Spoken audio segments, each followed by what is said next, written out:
Well, joining us this morning is former AIG General Counsel and former Vice President and General Counsel for the New York Fed, Ernest Patrikis.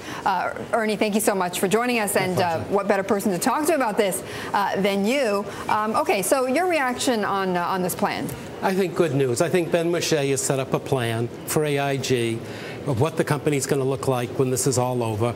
A multinational property and casualty insurance company, domestically insurance and annuity company, right, along with ILFC, the aircraft company. Okay. And this is moving this well along in that direction. Better news for the taxpayers, not great news for the shareholders, though. Yeah, the shareholders are going to get diluted, but they're not going to be wiped out, as happened in some cases. So right, it was a tough deal, but a lot of money. So, you know, shareholders can complain, but but the taxpayers should be happy that they are likely going to make some money off of this. Taxpayers should be happy. I think the whole TARP plan that Tim Geithner put into place was the right way to go.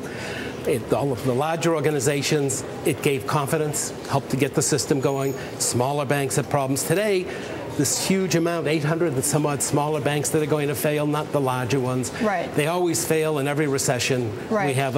And you can imagine it'll probably, let's say, put this, not maybe silence, but it'll make it harder for those critics who had come out and against Geithner, against Bernanke, saying, how could you make Goldman Sachs whole when you were bailing out AIG? How could you make those guys? And I think the issue is it was systemic. It wasn't just the United States. Insurance in Asia is like savings. It's like banking. Mm-hmm. And people can cancel their policies in the drain. And so I think it was a systemic event, and it wasn't necessarily those banks getting paid that really was the issue. It was the overall issue, one, of Asia, right, and then two, what would happen to the insurers in the United States. Right.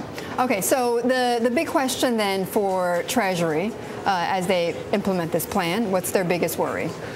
What would you be worried about if you were at the Fed? Well, I think, you know, the sales will go, the Fed gets paid off, that's good, one part done. Right. And then the other part is how will the Treasury eventually sell and how much will it get for its shares of AIG? Right. This will depend on Ben Moshe and the team doing a good job getting the company going. They've got a great start. You know, the property and casualty business in the United States was hurt somewhat by this, but the guys there can make the comeback. Why do you like him so much? Why do you like Ben Moshe so much? Because I think the prior managers just didn't have it, just weren't focused, were beaten up perhaps too much by Congress. He came on board. He gave the people there positive attitude. He was willing to fight and speak out for them, which they did not have before. I mean, before, I would hear people say, you just keep your head down. With him, it's not you keep your head down. It's let's get going. We can get out of this. We can push the company forward. At the company, you know, I know you're not there anymore, but at the company, are people still worried about their jobs?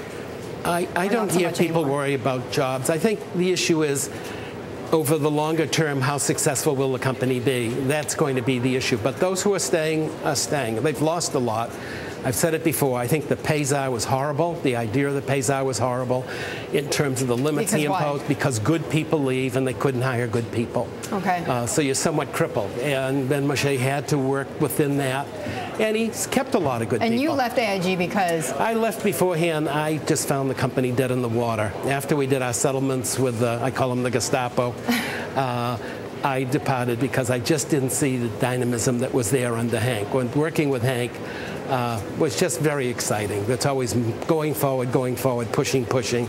And that's what I enjoy. And you still talk to Hank Greenberg. We talk from time to time. And he's not happy, though, with what's happened, though. I'm not so sure. I think he's been relatively pleased with what Ben Moshe is doing. I mean, he's probably not happy what happened to the company he's built, but I think he's been more pleased with Ben Moshe. We don't see any negative statements by Hank about but he sounds doubtful, though, about this plan to raise cash. He thinks it's not going to happen as quickly as some say. He's doubtful about the government and the exit of the government. Well, but I wouldn't be happy if I were he. I think the answer is this the best alternative available? There's nothing as great. It beats the alternative. Right. I'm sure he step back in time and rewind everything all over again. Okay, so bottom line then, this is good for AIG, good for the taxpayers. Then, what's the next step for you? Well, these things have to happen. First quarter next year, the New York Fed has to get paid, turn it over. The Treasury has to get all its shares, and it's going to do perhaps like it's doing with Citi. It's got all this equity. It's going to have to decide when it wants to sell. It's a big investor. It's delicate, yeah. So how will it sell? Does it still have this 3-person group of trustees who vote the shares on behalf of the Treasury? Right. And how long will it take to work it out? And it's not going to happen overnight. No, it's not. And some would like it sooner than later, but these things take time. Okay, Ernest, thank you very much for joining us. Thank you. My pleasure. Really appreciate it.